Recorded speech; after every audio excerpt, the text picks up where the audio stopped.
আসসালামু আলাইকুম ওয়া রাহমাতুল্লাহি ওয়া বারাকাতুহু। ওয়া আলাইকুম আসসালাম। হরফ উচ্চারণের স্থানকে কি বলে? হরফের উচ্চারণের স্থানকে মাখরাজ বলে। 10 নম্বর মাকড়। 10 নাম্বার মাখরাজ। জিহ্বার আগার পিঠ তার বরাবর উপরে তালুর সঙ্গে লাগাইয়া র। নুন সাকিন কাকে বলে? যদমলা নুনকে নুন সাকিন বলে। তানবিন কাকে বলে? দুই জবর দুই জের দুই পেশকে তানবিন বলে। মধ্যের হরফ কয়টি? মধ্যের হরফ 3টি। কি কি? আলিফ ওয়াও ইয়া। মধ্যমুখ কয় প্রকার? মধ্যমুখ 10 প্রকার। নুন সাকিন ও তানবিনকে কয় প্রকারে পড়া যায়? নুন সাকিন ও তানবিনকে 4 প্রকারে পড়া যায়। কি কি? ইকলাবে, ইদগামে, ইজহার, ইকফা। মানে মুজমাল। মানে মুজমাল। আমানতু বিল্লাহি কামা হুয়া বিআসমাইহি ওয়া সিফাতিহি ওয়া ক্বাবিলতু জামিআ আহকামিহি ওয়া আরকানিহি। হাদিস শরীফ শিখছো? 1 নাম্বারটা।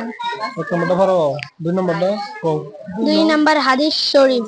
ক্বালা নবী সাল্লাল্লাহু আলাইহি ওয়াসাল্লাম খায়রুকুম মান তাআল্লামাল কুরআন ওয়া আল্লামাহু। তোমাদের হাদিস শরীফের অর্থ নবী করিম সাল্লাল্লাহু আলাইহি ওয়াসাল্লাম ফরমাইয়াছেন, তোমাদের মধ্যে সর্বোত্তম ওই ব্যক্তি যে নিজে কুরআন মাজিদ শিক্ষা করে এবং অপরকে শিক্ষা দেয়। দোয়া মাসরা কইতে পারো?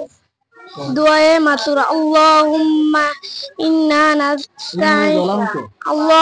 ইন্নী যালামতু নাফসি যুলমান কাসীরা ওয়া লা ইয়াগফিরুয যুনুবা। সূরা ফাতিহা। সূরা ফাতিহা।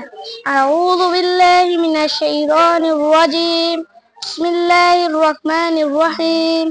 আলহামদুলিল্লাহি রাব্বিল আলামিন আর রহমানির রহিম মালিকি ইয়াউমিদ্দিন। আউযু বিল্লাহি মিনাশ শাইতানির রাজীম। অর্থটা কি? বিতাড়িত শয়তান হতে আল্লাহর কাছে ক্ষমা প্রার্থনা চাই। বিসমিল্লাহির রহমানির রহিম। পরম দয়ালু আল্লাহর নামে শুরু করছি। আলহামদুলিল্লাহি রাব্বিল আলামিন।